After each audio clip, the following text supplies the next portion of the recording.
maalin wanaagsan saaxiibayaal. Maanta waxaan uga hadlanaa fideogan arrinta hadda Soomaaliya ka taagan macawsleyda. Nimanka macawsleyda ayaan uga hadlanaa.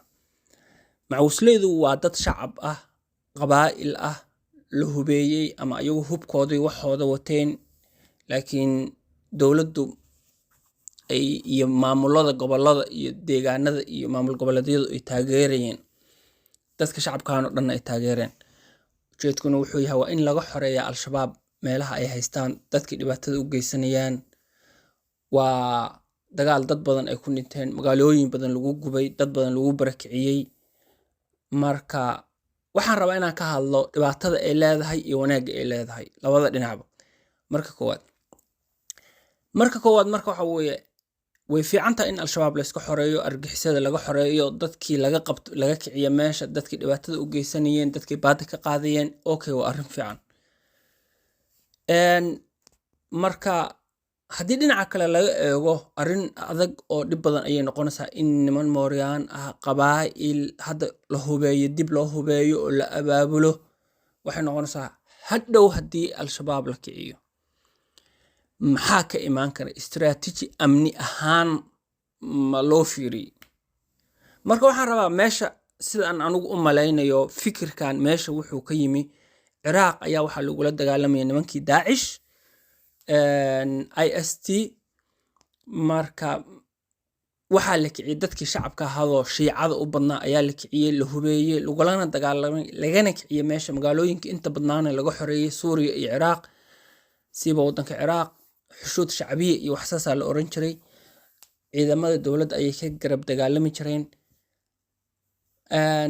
Marka Soomaaliya hadda marka ay timi maybe inay waddo kale cusub ay yeelan karto oo ah maadaama ciidan qabaa'il uu yahay, ciidan Mooryaan is abaabulo uu yahay, dagaal uu galay, dagaalka al-shabaab lagula jiro hadduu dhammaado ama uusan dhammaan, nimankan qabaa'ilka oo hubeysan ma loo helayaa xal.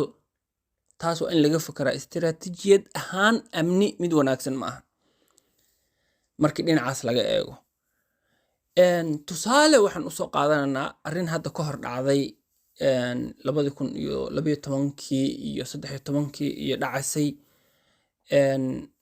wixii miraheediina la arkay maanta waxay ahayd ahlu sunna wal jamaaca nimanka la oran jiray oo gobolada dhexe Soomaaliya ka dagaalami jiray. Markii la hubeynayay dadku waa u riyaaqeen dad badan, laakiin istiraatiijiyad ahaan amni si kale ayaa loo ayaa u arkayay ama dad badan u arkayeen oo ah nimankan haddii la hubeeyo oo dantii laga lahaa ay gaaraan ama aan la gaarin, laakiin maxay noqon kartaa aakhirkii waxay noqotay magaalooyin Soomaaliya ku yaal inay qabsadeen oo al-shabaabkii oo kale inay noqdeen oo ayagu dadka shacabka ay leynayeen, dowladdii ay la dagaalamayeen, ay diideen in ciidamada dowladda ay ku biiraan, ay rabeen inay ayagu meelo gooni ah ayagu leeyihiin ay maamulaan.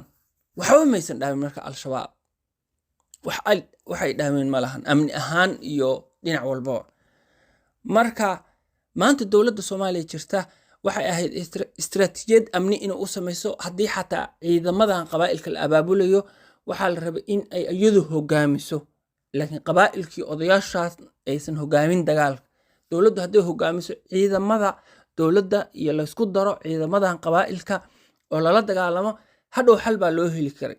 oo waxa weeye hubka xataa haddii dowladdu hadday siin lahayd kabacdina ma aragtay dowladdu ay ka qaado hubka nimankan macawisleyda oo dagaalamaya, xal ayay u ekaan lahayd, wax wanaagsan bay ahaan lahayd. intaas kusoo koobaya. waa mahadsantiin saaxiib.